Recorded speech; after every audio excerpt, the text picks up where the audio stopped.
ഹരേ കൃഷ്ണ. നമുക്കിനി 45-ാമത്തെ ശ്ലോകം നോക്കാം.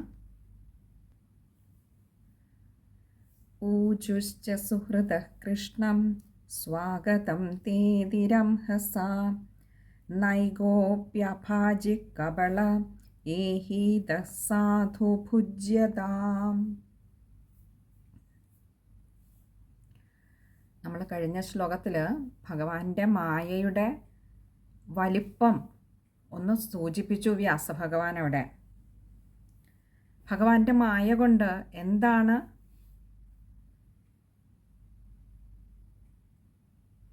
മറവിയുടെ തട്ടിലേക്ക് വീണുപോകാതിരിക്കുക, എന്തൊന്നിനെയാണ് ഓർക്കുവാൻ കഴിയുക, ഏതൊന്നിനെയാണ് സത്യമായിട്ടുള്ള ഭാവത്തെ അറിയാൻ കഴിയുക തുടങ്ങി ഭഗവാന്റെ മായ കൊണ്ട് സകലതിനെയും മറപ്പിക്കുന്നവനാണ്.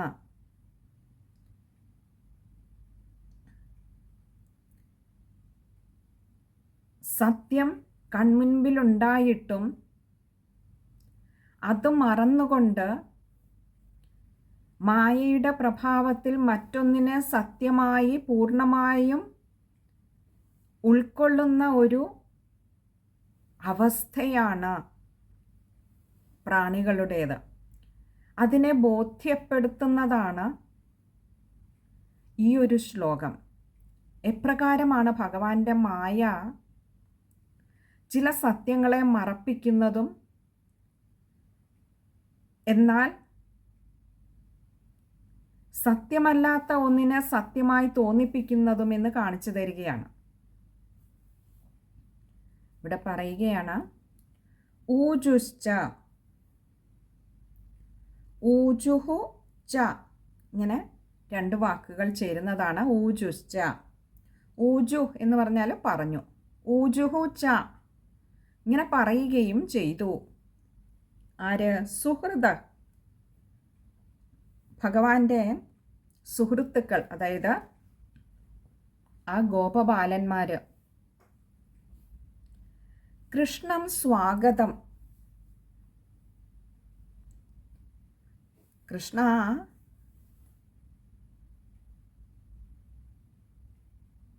നീ വന്നാലും, നീ വളരെ പെട്ടെന്ന് തന്നെ എത്തിയല്ലോ എന്നൊക്കെ പറയാം, നീ വന്നാലും. എന്താ അവർ ഇത്ര നേരം നോക്കിയിരിക്കുകയാണ് ഈ കൃഷ്ണനെ. തേതിരംഹസ, തേ അതിരംഹസ, ഇങ്ങനെ രണ്ട് വാക്കുകൾ ചേരുന്നതാണ് തേതിരംഹസ. തേ എന്ന് പറഞ്ഞാൽ നിന്നാൽ, അതിരംഹസ വളരെ വേഗത്തിൽ, നിന്നാൽ കൊണ്ടുവരപ്പെട്ടു, അല്ലെങ്കിൽ നീ ഇവിടെ വരപ്പെട്ടു. എന്ത്?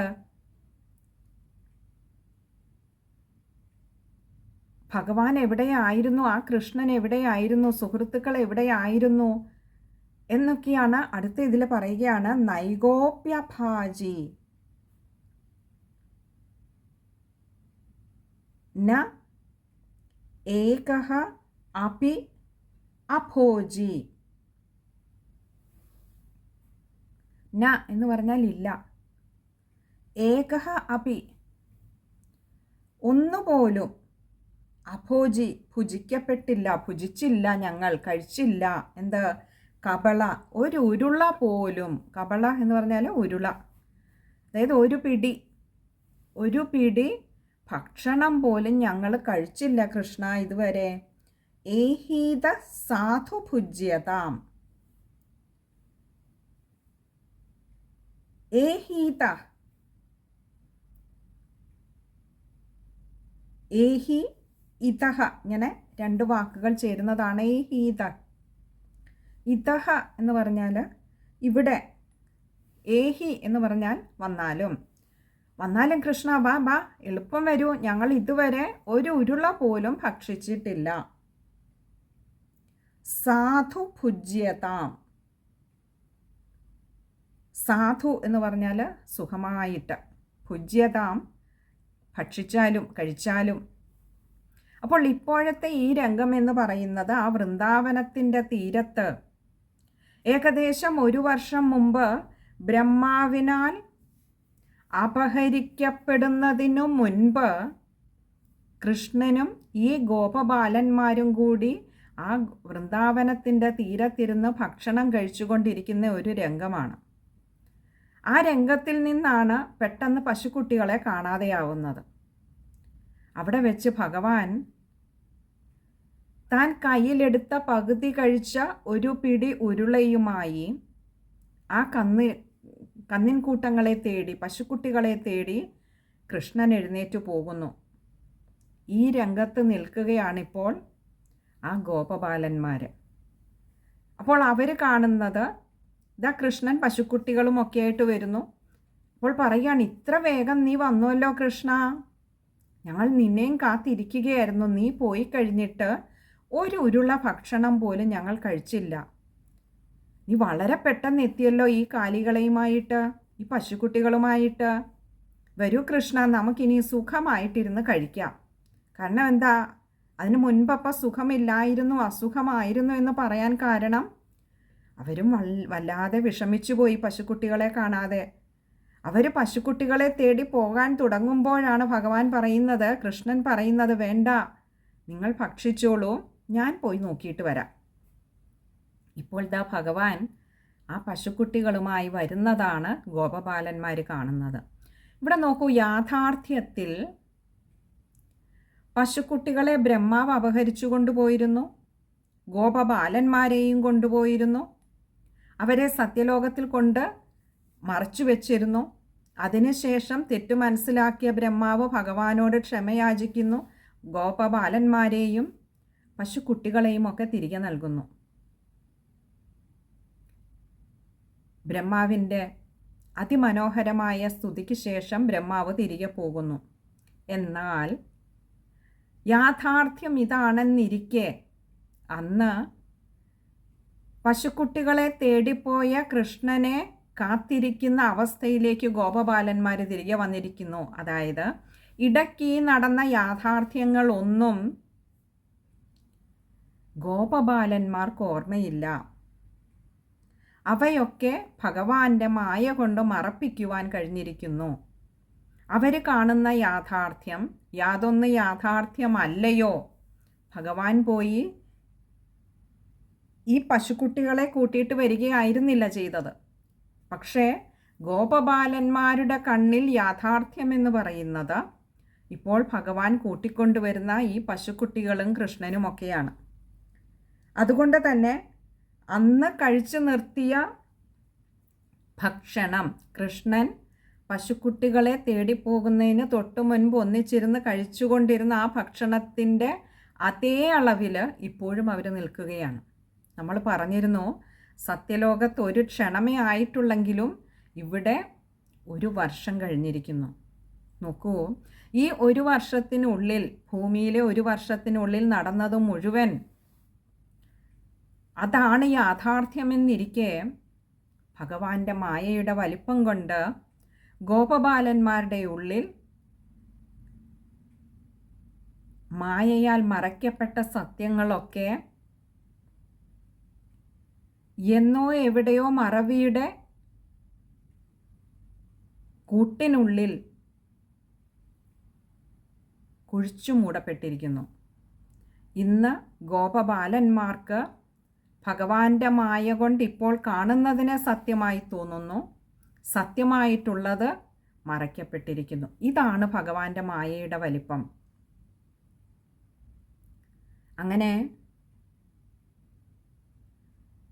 അതേപോലെ തന്നെ ഈ ഗോപബാലന്മാർക്ക് ഭഗവാനോടുള്ള സ്നേഹത്തിൻ്റെ, വാത്സല്യത്തിൻ്റെ, ഇഷ്ടത്തിൻ്റെ, കരുതലിൻ്റെ ഒരു നേർക്കാഴ്ച കൂടിയാണ് ഈ ശ്ലോകം. തങ്ങൾ പശുക്കുട്ടികളെ തേടി പോകാൻ തുടങ്ങുമ്പോൾ തങ്ങളെ തടഞ്ഞിട്ട് പശുക്കുട്ടികളെ തേടിപ്പോയ കൃഷ്ണൻ തിരികെ വരുന്നതുവരേക്കും ഒരു ഉരുള ചോറ് പോലും ഉണ്ണാതെ ആ ഗോപബാലന്മാർ, കൂട്ടുകാർ കൃഷ്ണനെ കാത്തിരിക്കുകയായിരുന്നു. നോക്കൂ, കൊച്ചു കുട്ടികളാണ്.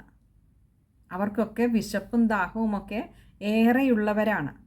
എന്നിട്ട് പോലും കൃഷ്ണൻ്റെ വരവിനായി കാത്തിരുന്നു, ഉണ്ണാതെയും കുടിക്കാതെയും എന്ന് പറഞ്ഞാൽ കൃഷ്ണനില്ലാത്ത ഒരു ലോകത്ത് അന്നവും ജലപാനവും പോലും അവർക്ക് വിഷയമല്ലാതെയായി മാറി.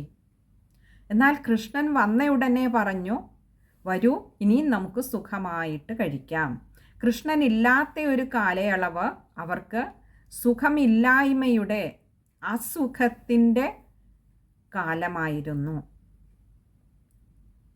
എത്ര സുന്ദരമായിട്ടാണ് ഭഗവാന്റെ മായ എന്താണ് എന്ന് ശ്രീ വ്യാസഭഗവാൻ ശ്രീശുക മഹർഷിയിലൂടെ ഇവിടെ നമുക്ക് പറഞ്ഞു തരുന്നത്. നമുക്ക് ആ ശ്ലോകം ഒന്നുകൂടി നോക്കാം.